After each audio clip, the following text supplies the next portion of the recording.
The silence in the Galactic Council chamber was absolute. Captain Taman stood alone on the central platform, surrounded by 47 different species arranged in glowing atmospheric pods that stretched toward the vaulted ceiling. Each pod maintained the perfect environment for its occupant.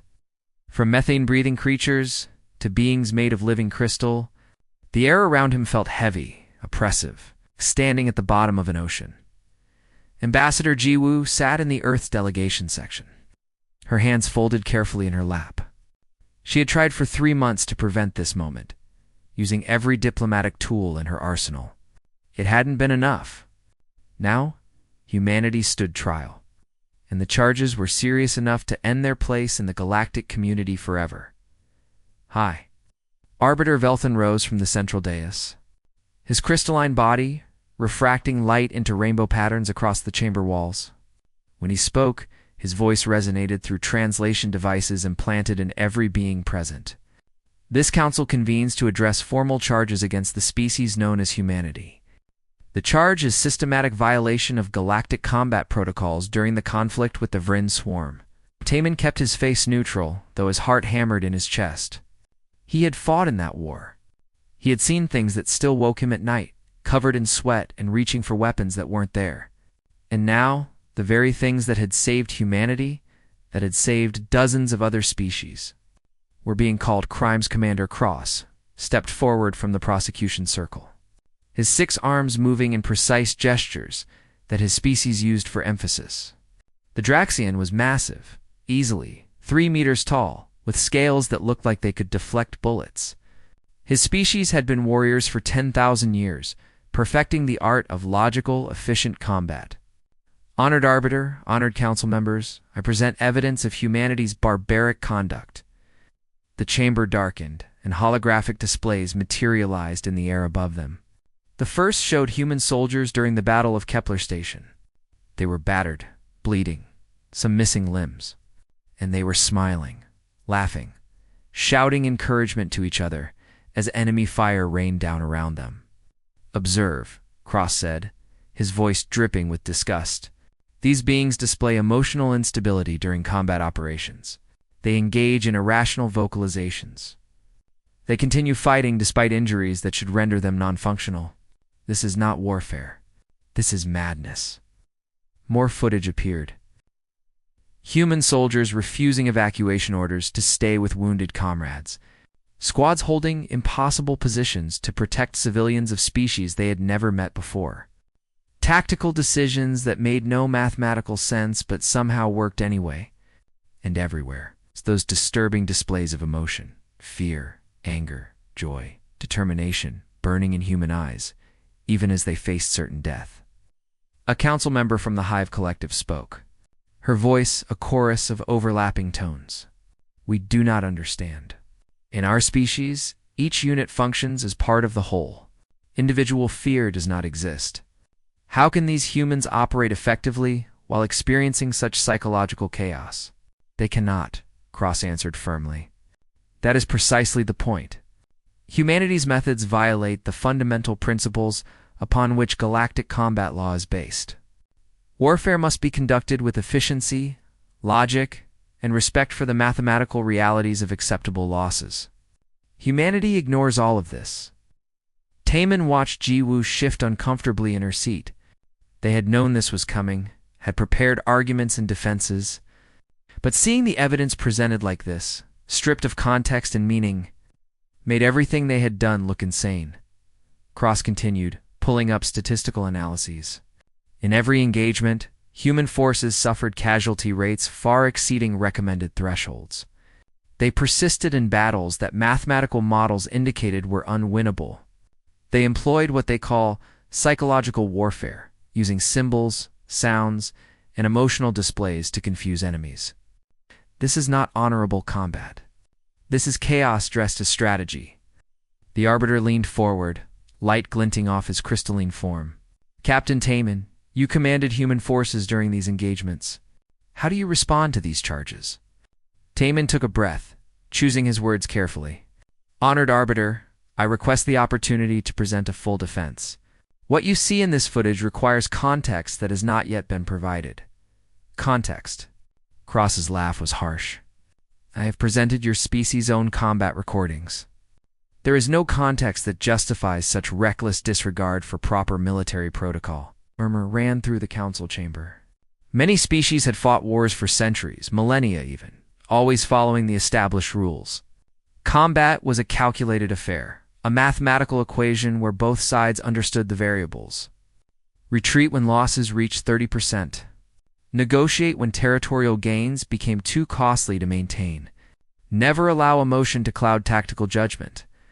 These were the foundations of civilized warfare. Humanity had broken every single rule. Ambassador Giwu stood, her voice steady despite the hostile atmosphere. Honored Council, I must object to this characterization. Humanity entered the war against the Vin at a severe disadvantage.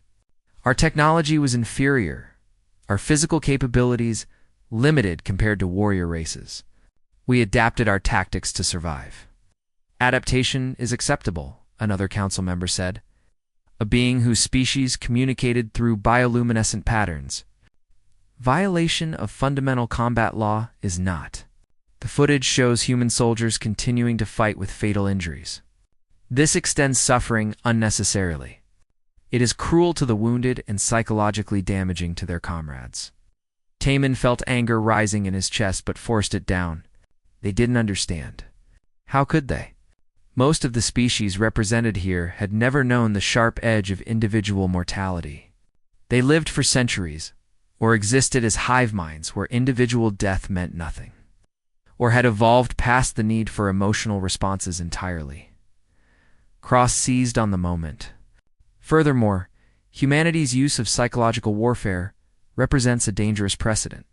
They painted symbols on their armor using their own blood. They created unit identifications based on Earth's predators and mythological figures. They sang songs during combat operations. These actions serve no tactical purpose and appear designed solely to intimidate opponents through displays of irrationality. More footage played. A human squad defending a civilian evacuation point, surrounded by Vrin warriors. The humans were outnumbered 50-1. They should have retreated, should have saved themselves according to any logical calculus. Instead, they held the line. And as they fought, they sang. Some old Earth song about standing together, about refusing to surrender. Every one of them died, but they bought enough time for 3,000 civilians to escape. The council watched in what might have been horror, or fascination, or simple incomprehension. These species had sophisticated understanding of tactics, of resource management, of the mathematical optimization of warfare, but they had no framework for understanding why anyone would choose certain death when retreat was possible. The Arbiter's voice cut through the silence. I have seen enough for now. Captain Taman, you will present your defense. But I must warn you that the evidence against humanity is substantial.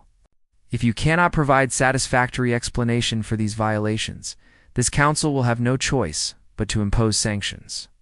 Humanity may be expelled from the galactic community and prohibited from participating in any future military operations. Taman stepped forward, and despite everything, despite the weight of an entire species' future on his shoulders, he smiled. It wasn't a happy smile. It was the same smile he had worn on Kepler Station, when the odds were impossible and the only choice was to fight anyway. Honored Arbiter, he said quietly, I accept your terms. And I promise you this, by the time I'm finished, you will understand exactly why humans fight the way we do. Taman stood in the center of the council chamber and let the silence stretch for a moment. He had learned in his years of command that silence could be more powerful than words. When he finally spoke, his voice was calm and steady. I would like to call my first witness, he said.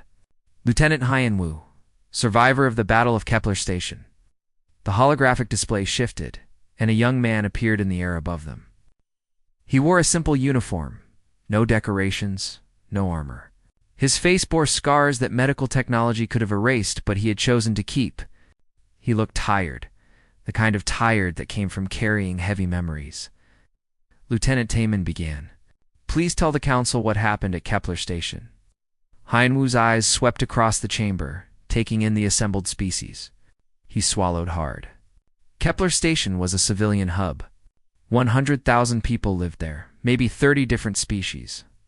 When the Vryn attacked, we had 200 human soldiers and orders to hold the line until evacuation was complete.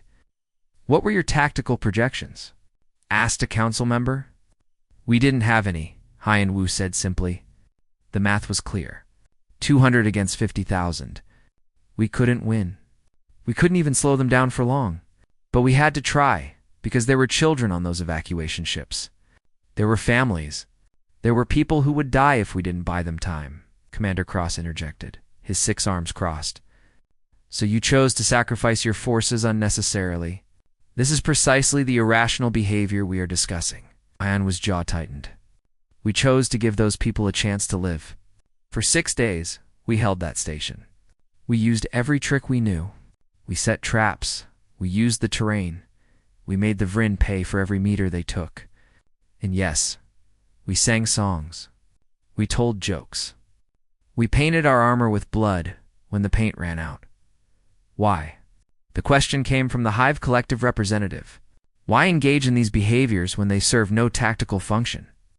Because we were terrified, Hyan Wu said, and his voice cracked slightly. Every single moment we knew we would probably die. The fear was so strong it could have paralyzed us. We had to fight it, had to find ways to keep functioning. So we reminded each other why we were there.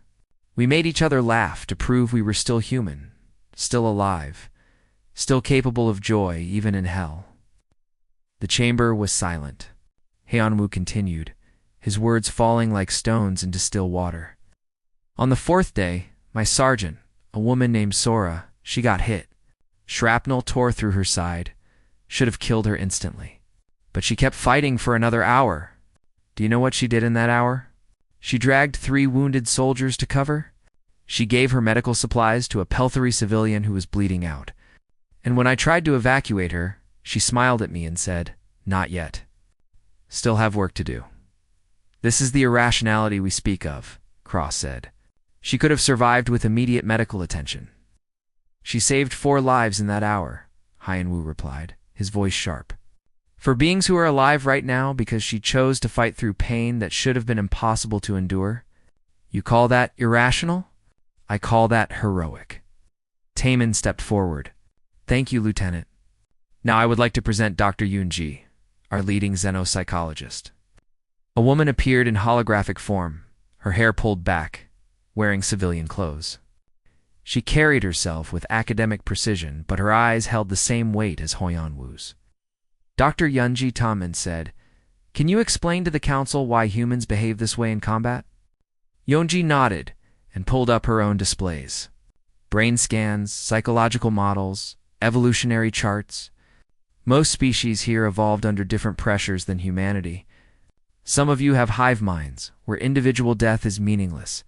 Some live for centuries, making each moment less precious. Some evolve without predators, developing logic without the need for fear responses. She highlighted a human brain, showing neural pathways lighting up. Humans evolved as both predator and prey. We developed complex emotional systems that allowed us to function under extreme stress. Fear keeps us alert. Anger gives us strength. Love and loyalty bind us to groups, making cooperation possible even when logic says we should flee. But these emotions compromise tactical efficiency, a council member argued. Do they? Yunji asked. Let me show you something. She pulled up combat statistics. In the war against the Vryn, human forces were outnumbered an average of 30-1. Our technology was inferior by several generations. Our physical capabilities were limited compared to warrior species like the Draxians. Yet we achieved a 73% victory rate in direct engagements. The numbers hung in the air, undeniable. How is this possible? Yunji continued. Because human emotions are not weaknesses. They are weapons. A soldier who fights out of fear for his comrades fights harder than one following algorithms. A squad bound by loyalty will attempt impossible things to protect each other. Morale, courage, determination, these are not just feelings. They are force multipliers. Possible, Cross said. But his voice held less certainty now. Tadash Min turned to face the Draxian commander directly. You said earlier that your species has been warriors for 10,000 years, that you have perfected logical, efficient combat. May I ask, how many wars have you won in that time? Cross's scales rippled, a sign of discomfort in his species. We have fought 2 honorable stalemates in accordance with stalemates, Taman interrupted. Not victories. Your species fights wars that last for centuries because both sides calculate acceptable losses and stop. When those thresholds are reached, you have turned warfare into a mathematical equation where nobody really wins or loses. You just stop counting eventually. The words hung heavy in the chamber. Several council members shifted in their pods. Comfortable with the observation, General Seok, appearing via another holographic connection, added his voice. He was old by human standards, his face lined with years of command. I have studied galactic military history. In 2,000 years, there have been 847 major conflicts. The average duration is 37 years. Most end in negotiated settlements where both sides claim victory and nothing really changes. Because that is civilized warfare, a council member said. Is it? Seok asked. Or is it warfare that has forgotten its purpose? War should be the last resort, terrible and final. It should end decisively so that peace can follow. Your species fight forever because you have made war comfortable, predictable, safe even. You have removed the human element, and in doing so, you have forgotten how to win. Taman looked at Commander Cross. He asked how humans can function while experiencing psychological chaos. The answer is simple. We cannot afford to do otherwise. Our lives are short. We do not have centuries to wage wars. When humans fight, we fight to end it quickly and decisively. That requires emotion, requires the ability to push beyond logical limitations. You advocate for unlimited warfare, Cross accused. No, Taman said firmly. We advocate for effective warfare. There is a difference. Every human soldier who dies is a tragedy, a life cut short, potential lost forever. We feel those deaths in ways I am not sure your species can understand. That is why we fight so hard, why we refuse to accept defeat when there is still hope. Because we know the cost, and we refuse to let those sacrifices be meaningless. Hyan Wu spoke up again, his voice rough. At Kepler Station, 197 of us died. 3 made it out, but 100,000 civilians escaped because we held that line. You call our methods barbaric, but those 100,000 living beings might disagree. Their families might disagree. Their children who will grow up safe might disagree. The council chamber fell into uneasy silence. The evidence they had seen earlier, the footage of smiling soldiers and emotional displays, now carried different weight. Context had shifted everything. But Commander Cross was not finished. He pulled himself up to his full height, regardless of outcome. These methods violate the fundamental principles of galactic combat law. If we allow emotion in warfare, if we permit soldiers to act on personal bonds rather than tactical efficiency, the entire framework collapses. What you call strength, I call dangerous precedent. Taman met his gaze steadily. Then perhaps it is time to examine whether that framework was built on the right foundations. The council chamber buzzed with quiet conversations in dozens of languages and communication methods. Some species spoke in chemical signals, others through light patterns, still others via direct neural transmission. But all of them were discussing the same thing, whether humanity's defense held any merit. High Arbiter Velthan raised one crystalline hand, and silence fell immediately. This council recognizes Counselor Nix of the Luminar Collective.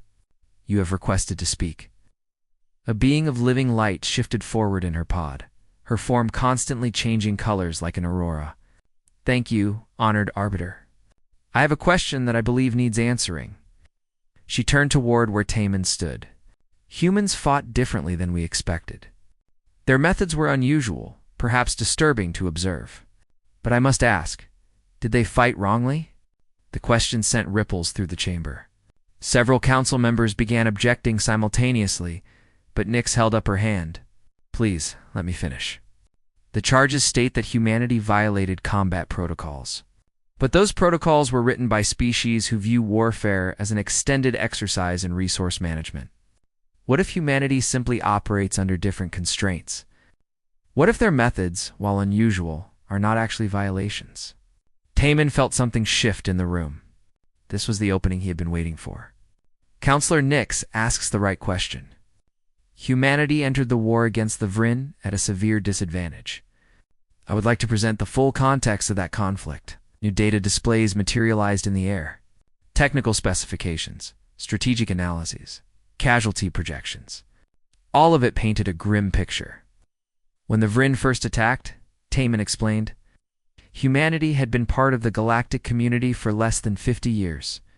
Our ships were 3 generations behind current technology. Our weapons were weaker. Our armor was thinner. Physically, humans are fragile compared to warrior races. We have no natural weapons, no telepathic coordination, no hive mind advantages. He pulled up comparative statistics.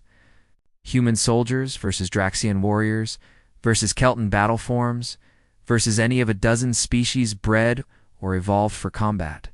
In every category, humans ranked near the bottom. Yet we won, Taman said simply. Not just survived, won. We pushed the Vryn back and forced them to surrender. How did we accomplish this? Captain Jae-hoon appeared in holographic form, his face showing the same weathered scars that marked all veterans of that war.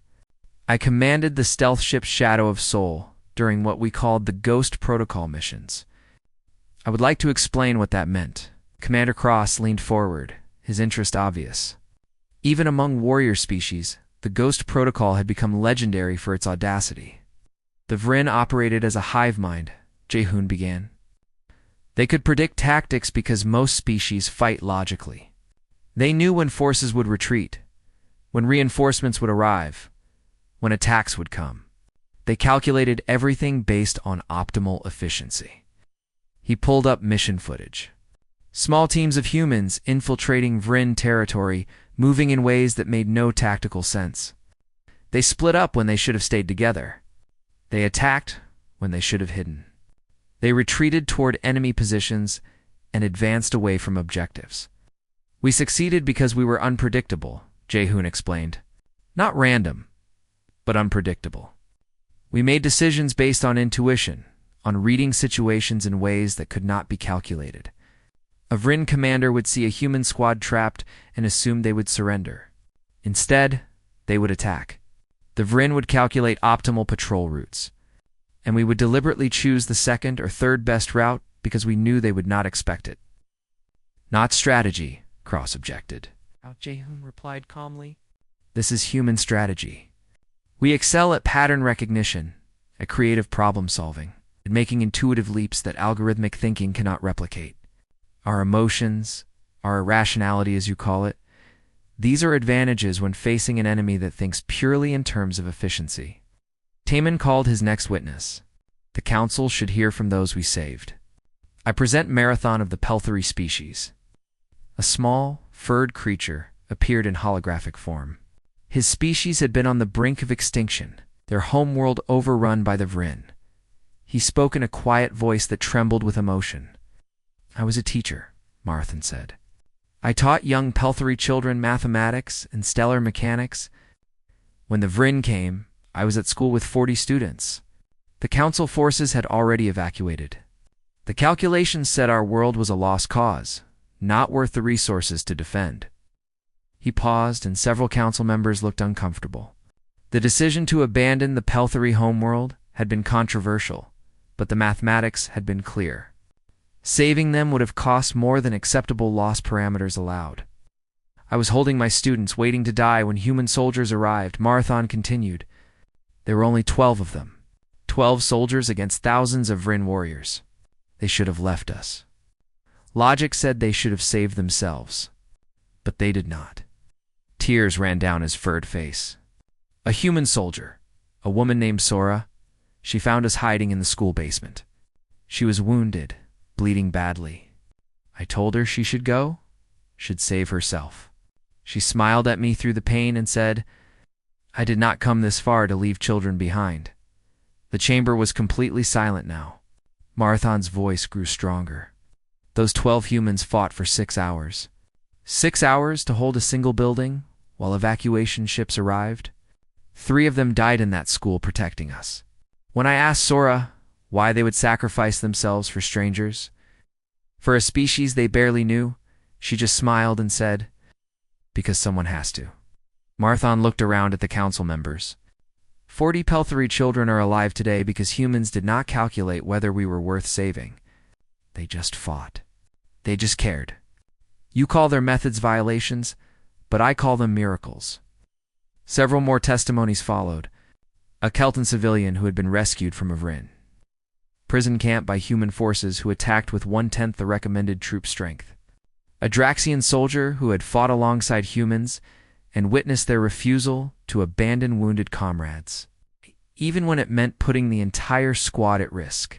A merchant captain whose ship had been saved by a human destroyer that took fatal damage to protect them. Each story added weight to the defense. Each testimony showed not just tactical success, but something deeper, something the Council had not fully considered: humanity's methods, while unusual, saved lives across the galaxy. But Commander Cross was prepared for this. He stood, his scales darkening with determination. These stories are moving, but they do not address the fundamental issue. Regardless of outcome, humanity's methods set a dangerous precedent. Combat law exists for a reason. It prevents excess casualties, limits destruction, maintains order in warfare. He pulled up new evidence. If we allow emotion in warfare, if we permit soldiers to act on personal bonds rather than tactical efficiency, what stops any species from claiming their violations are justified? What prevents warfare from devolving into chaotic slaughter? Several council members nodded in agreement. The principle at stake was larger than just humanity's case. More than that, Cross continued, his voice passionate now. Humanity's very existence challenges our civilization's foundations. We have built our society on order, logic, efficiency. We have eliminated waste, optimized resource distribution, calculated optimal outcomes for every decision. If we admit that emotion, that human irrationality can be superior to our methods, then what are we? What does it mean for our civilizations? It was a powerful argument, striking at the heart of how most galactic species understood themselves. They had evolved beyond emotion, beyond individual fear and desire. They had created mathematical perfection in governance and warfare. Humanity threatened all of that simply by existing and succeeding. Taman listened carefully, understanding the real challenge now. This was not really about combat law. It was about fear. Fear that everything these ancient species had built might be based on flawed assumptions. Fear that shorter-lived, more emotional humans might have insights they lacked. Fear of change. He stepped forward, and when he spoke, his voice carried across the vast chamber. Commander Cross asks what we are without our order and logic. I would ask a different question. What have you become because of it? You have created civilizations that last forever, but never truly live. You wage wars that never end because you cannot commit to victory. You calculate the value of lives rather than fighting to save them. Taman paused, letting his words sink in. Humanity does not ask you to abandon logic. We ask you to remember that logic alone is not enough. That sometimes the optimal solution is not the right one. That beings, whether human or Pelthari or any species, have value beyond what can be calculated. The chamber erupted in debate, species arguing among themselves about principles and precedents. But Taman could see something had changed. Doubt had entered the conversation, and doubt meant possibility. The debate in the council chamber had been raging for over an hour. Species who had not spoken to each other in centuries were now engaged in heated arguments about the nature of warfare, the value of emotion, and the foundations of civilized society. High Arbiter Velthan had to call for order 3 times. Finally, the crystalline being raised both hands, and the chamber fell silent. This council will hear Captain Taman's next witness. Taman nodded. I call Young Hee, Chief Strategic Analyst for Earth's military operations during the Vryn conflict.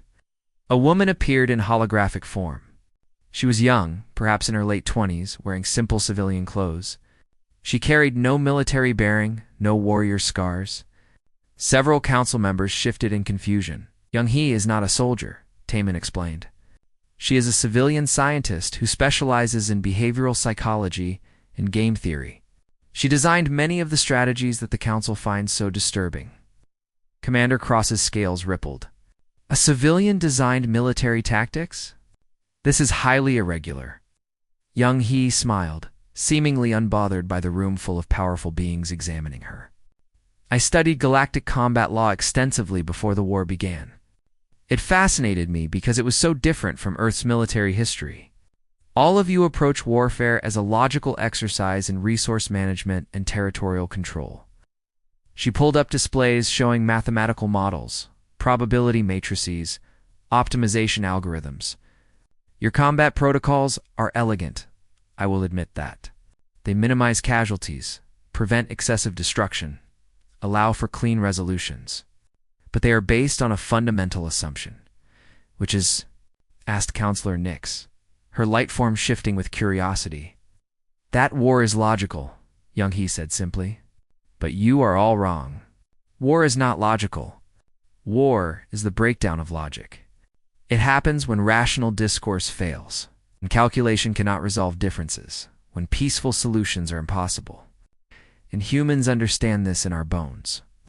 She changed the display to show Earth's history. Archaeological sites showing evidence of warfare dating back thousands of years. Ancient battlefields, siege weapons, strategic documents spanning millennia of human conflict.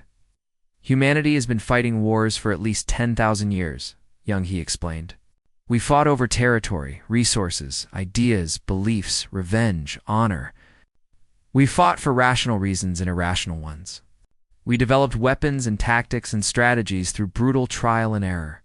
And this constant warfare shaped our evolution. A biological display appeared, showing human neural pathways. Humans did not just evolve to fight. We evolved to survive fighting while maintaining social bonds, moral reasoning, and individual identity.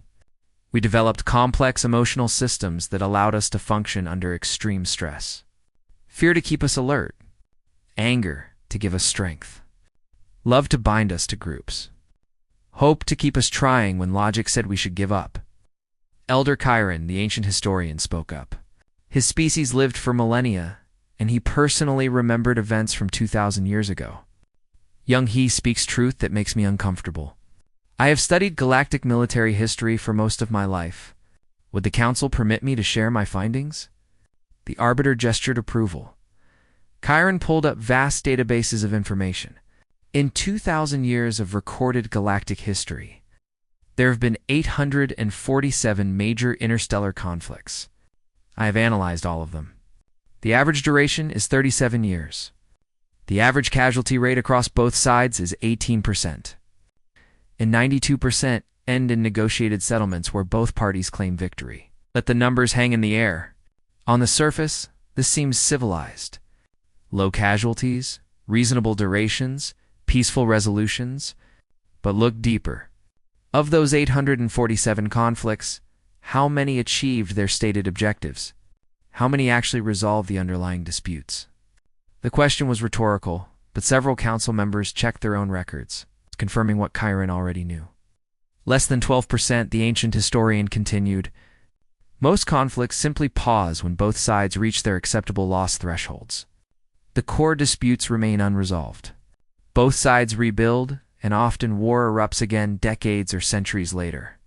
We have turned warfare into a repetitive cycle because we refuse to commit to decisive action. Because decisive action requires unacceptable casualties, a council member argued. Does it? Chiron asked.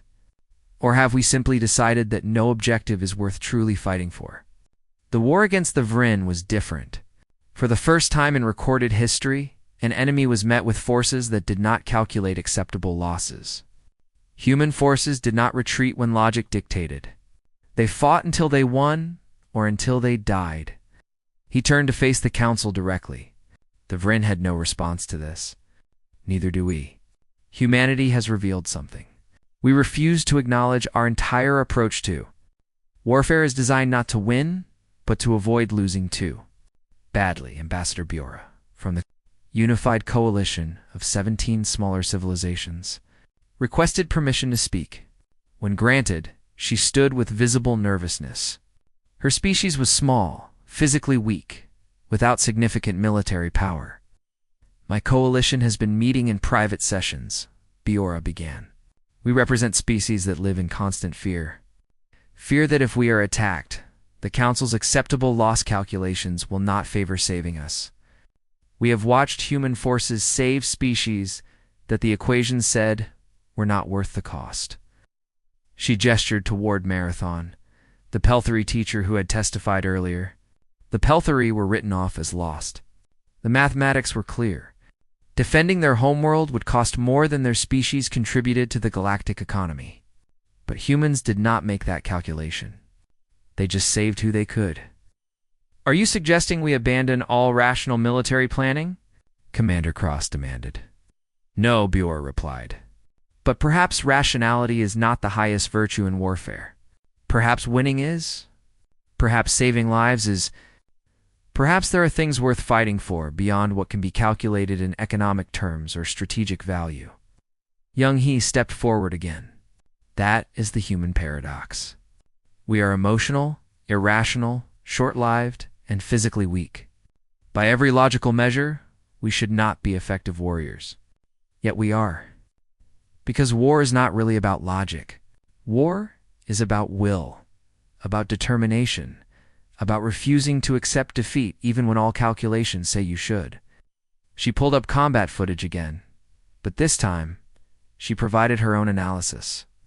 "When you see human soldiers smiling during battle, you see madness. We see humans maintaining their sanity under impossible conditions. When you see soldiers refusing to retreat despite injuries, you see inefficiency. We see people who value their comrades more than optimal resource allocation.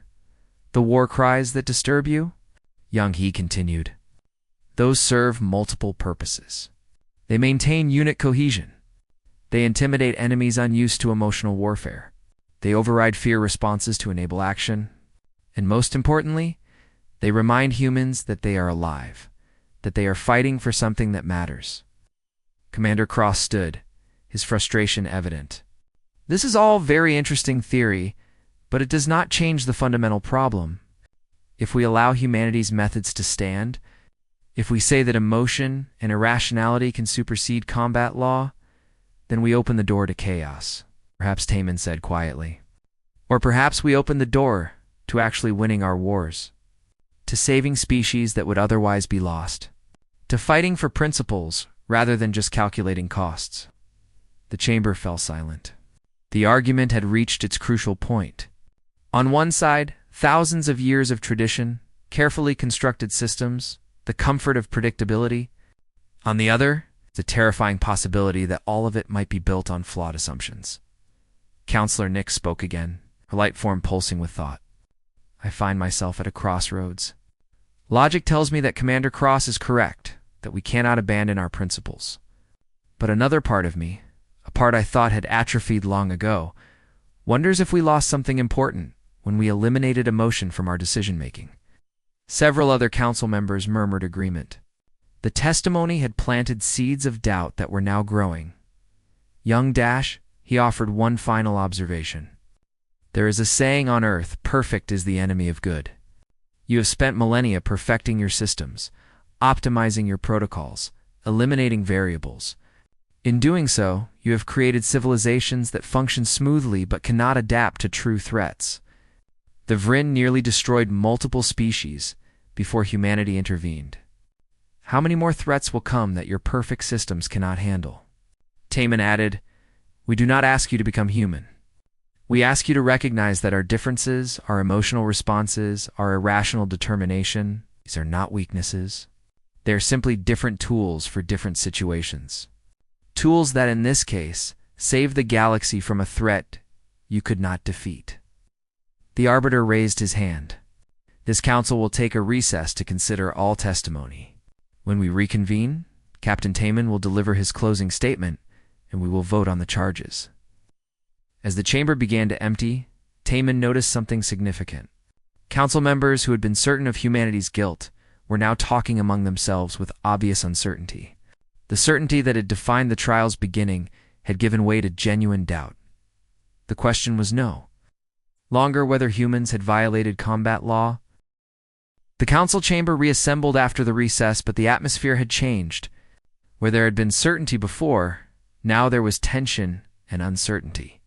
Species that had existed for millennia were questioning assumptions they had held since before humans discovered fire. High Arbiter Velthan-S crystalline form seemed dimmer somehow, as if the weight of the decision ahead had affected even his light. This council reconvenes. Captain Taman, you may present your closing statement.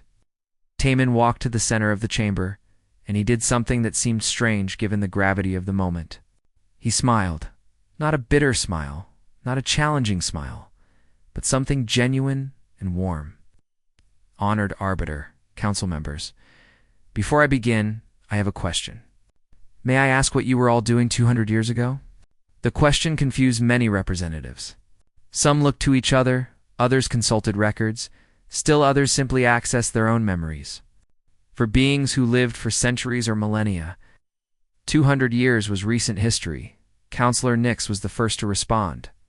200 years ago, I was serving as a junior diplomat on the Kelton negotiations. Why do you ask? And you, Elder Chiron? Taman continued. The ancient historian's voice carried amusement. I was cataloging military records from the Third Draxian conflict. I see where you are going with this. Taman nodded. Most of you have personal memories spanning hundreds of years. You have seen empires rise and fall, witnessed countless wars, watched civilizations come and go. You experience time in ways humans cannot imagine. He paused, letting that sink in. I am 43 years old. In your time frames, I barely exist. If I am fortunate, I might live another 40 or 50 years before my body fails. Every human in this chamber will be dead in an eye blink of your civilization's histories. We are here for a moment, and then we are gone.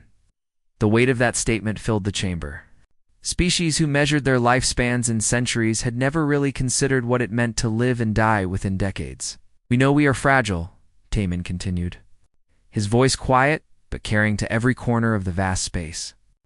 We know our lives are short. We know that logically, mathematically, we should not matter much to the galaxy. And that is exactly why we fight the way we do. He pulled up images of Earth, rotating slowly in holographic form. Cities glowing in the darkness, oceans reflecting starlight, clouds swirling in patterns that had mesmerized humans for thousands of years. Because human life is so brief, every moment matters intensely. We cannot afford to fight wars for centuries like you do. We cannot accept stalemates that might outlast our grandchildren. When humans go to war, we fight to end it. Completely, decisively, as quickly as possible, because we do not have time for anything else. Commander Cross started to object, but Taman raised his hand. Please, let me finish. You call our emotional displays irrational? But they are not. They are survival mechanisms evolved over thousands of years of brutal warfare. Fear keeps us alert to danger. Anger gives us strength when we need it. Love gives us something worth fighting for. And yes, laughter and smiles in combat, those keep us sane when we face death.